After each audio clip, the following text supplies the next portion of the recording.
Hey guys, it's Scarlett and it is the beginning of the year, and so we need to talk about ways to set up your life for 2021 so that you can finally achieve debt freedom. So if you're new to the idea of debt freedom, or if you're interested in getting more money, paying off money, becoming debt free, this video is for you because we're talking about 6 actionable steps that you can take right away so that you have the steps and tools that you need to start this journey this year.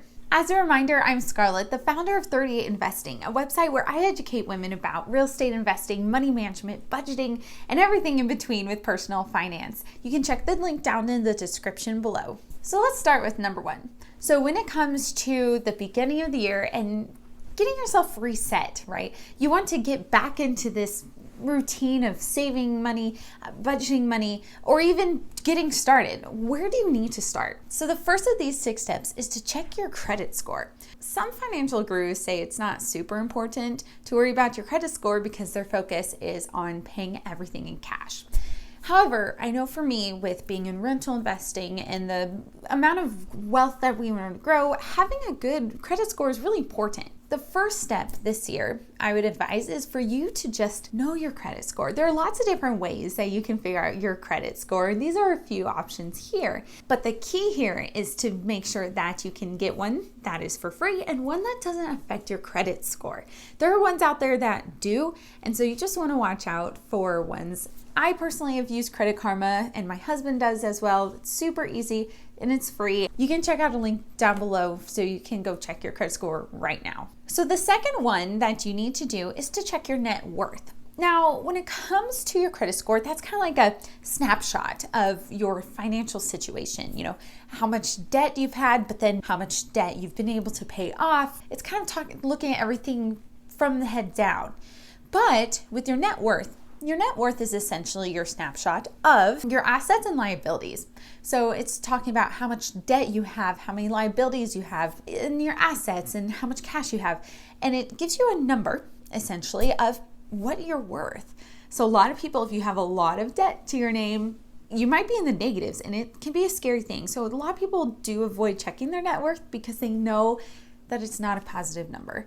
And so for me, for example, back when I had $70,000 in debt from student loans, that number was negative. But as you get rid of your debt and you grow more wealth, it does become a positive number. But knowing your net worth, it's pivotal for you guys who are getting back into debt freedom. So checking your net worth, I personally do it on Personal Capital. It's a free app, free on the desktop as well. And all you do is you enter all your investment accounts, all your bank accounts. Do know that it is completely secure and encrypted and no one can access your information, but it's a really awesome way to get a number so that you know how much you are worth, and especially with your family as well.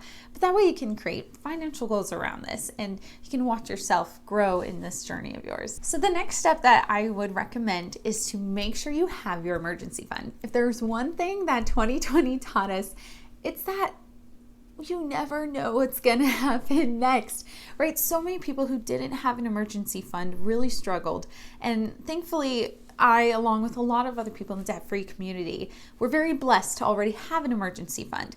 But if you don't know what an emergency fund is, that's essentially money specifically set aside that is liquid, meaning you can access it really quickly. And with this money, if there's a breakdown of your refrigerator or your car needs worked on or something that isn't of an emergency, you can take money from that without dipping into your savings, without spending on your credit card, without taking a loan out. The goal is to first have $1,000. That's what most people recommend at first. However, once you get that $1,000, eventually the goal is to have 3 to 6 months, if not 6 months to a year, of an emergency fund, money set aside in accounts that you'd be able to pull from if you lost a job, which that hit a lot of people this last year. Having an emergency fund, if there's one thing you can do, is to work toward building at least $1,000 emergency fund here in early 2021. So the fourth step that you can take in regard to the beginning of this year and beginning the debt-free journey is to understand and prepare your taxes. So this is one thing that not a lot of people talk about, But tax season is a time that stresses a lot of people out, and a lot of people don't understand their taxes as well. Look at your pay stubs. Get an understanding of how much is being taken out so you can learn the difference between your gross and net income, as in how much you're earning versus how much you're taking home.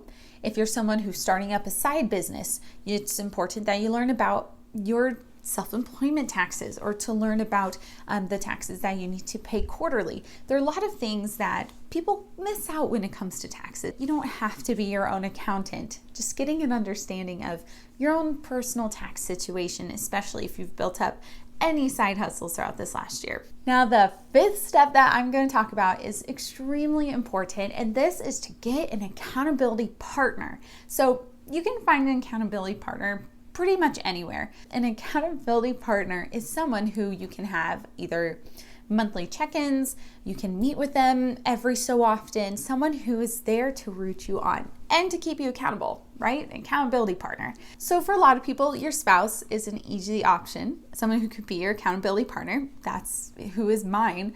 But this is an important step for your personal finances. Everyone has their New Year's goals and their New Year's resolutions, and most people last a few days, a few weeks, maybe at least a month or two. But the chances that you'll keep on with this journey of yours throughout the whole year is kind of slim. Having someone who can check in with you regularly over this next year is so important and will help you out significantly in the long run. And then last, the sixth way that you can work on your personal finances right away in early 2021 to get yourself set up for debt freedom is to adjust your budget. Now, this one sounds a little bit easy, but a lot of you don't even really have a budget. And if you don't have a budget, or let's say you even have a budget, a lot of stuff financially here in America, things are just constantly changing. We have the stimulus checks, and some people are adjusting their daily routine to having this extra money, or some people have had to take on new jobs. And one thing that you can do is just adjust your budget. And one way I do this is by having monthly budgeting meetings with my spouse.